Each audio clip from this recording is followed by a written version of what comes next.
தொகுதி மறுவரையறை விவகாரத்தில் ஆதரவு திரட்ட தமிழக அரசின் குழு பல்வேறு மாநிலங்களுக்கு தற்போது படையெடுக்க தொடங்கியிருக்கிறார்கள். அண்மை தகவலாக பார்த்துக் கொண்டிருக்கிறோம். இது தொடர்பான விரிவான தகவல்களை எமது தலைமை செய்தியாளர் சிவா வழங்க கேட்கலாம். வணக்கம் சிவா, தமிழக அரசினுடைய இந்த திட்டம் குறித்தான கூடுதல் விவரங்கள். திவ்யா, தமிழகத்துல தொகுதி மறுவரையறை பணிகள் மேற்கொண்டால் தமிழகத்தில் இருக்கக்கூடிய நாடாளுமன்ற தொகுதிகளினுடைய எண்ணிக்கை குறையும். அதன் காரணமாக எம்பிக்களுடைய எண்ணிக்கை குறையும். இது தமிழகத்தினுடைய உரிமைகள் பெறுவதில் சிக்கல் ஏற்படும் என்பது போன்ற பல்வேறு கருத்துக்களை முன்வைத்து தமிழக அரசு அனைத்து கட்சி கூட்டத்தை கடந்த 5ஆம் தேதி அன்று நடத்தி முடித்திருந்தது. அனைத்து கட்சி பிரதிநிதிகளும் இந்த தொகுதி மறுவரையறை இந்த திட்டத்திற்கு எதிர்ப்பு தான் தெரிவித்திருந்தார்கள். தமிழக அரசினுடைய இந்த அனைத்து கட்சி கூட்டத்திற்கு ஆதரவு தெரிவித்திருந்தனர்.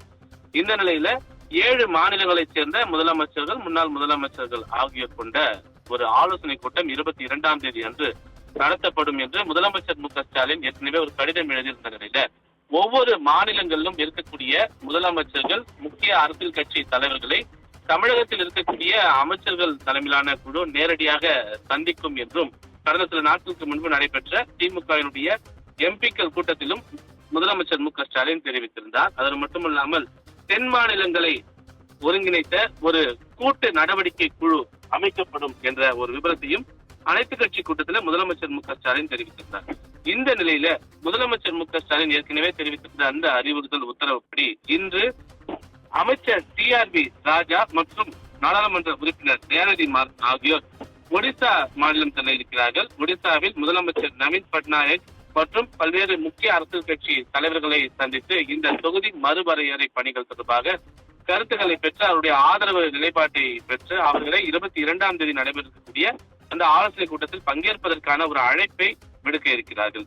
அதே போல நாளைய தினம் அமைச்சர் பொன்முடி மற்றும் நாடாளுமன்ற உறுப்பினர் அப்துல்லா தலைமையிலான குழு கர்நாடகா மாநிலம் சென்று அந்த மாநிலத்தினுடைய முதலமைச்சர் சித்தராமையா மற்றும் பல்வேறு முக்கிய அரசியல் கட்சி தலைவர்களையும் சந்திக்க இருக்கிறது. 13ஆம் தேதி அன்று தெலுங்கானாவுக்கு அமைச்சர் கே.என். நேரு மற்றும் எம்பி இளங்கோவன் ஆகியோர் சென்று அந்த தெலுங்கானா முதலமைச்சர் ரேவந்த் ரெட்டியையும் அதே போன்று பல்வேறு அரசியல் கட்சி தலைவர்களையும் சந்தித்து இந்த தொகுதி மறுவரை பணிகள் தொடர்பாக அவருடைய ஆதரவையும் 22ஆம் தேதி நடைபெறக்கூடிய அந்த ஆலோசனை கூட்டத்திற்கான அழைப்பையும் விடுக்க இருக்கிறார்கள். எனவே முதலமைச்சர் ஏற்கனவே உத்தரவிட்டது போல ஒவ்வொரு அமைச்சர்கள் தலைமையிலான அந்த குழு நேரடியாக பல்வேறு மாநிலங்களுக்கு சென்று அங்க இருக்கக்கூடிய முதலமைச்சர்கள், அரசியல் கட்சி தலைவர்களை சந்தித்து தொகுதி மறுவரையறை பணிகளுக்கு தங்களுடைய எதிர்ப்பை தெரிவிப்பதற்கான அந்த அழைப்பை தற்போது விடுக்க இருப்பது தற்போதைய ஒரு அண்மை செய்தியாக பார்க்கப்படுகின்றது. திவ்யா, விரிவான தகவல்களுக்கு நன்றி சிவா.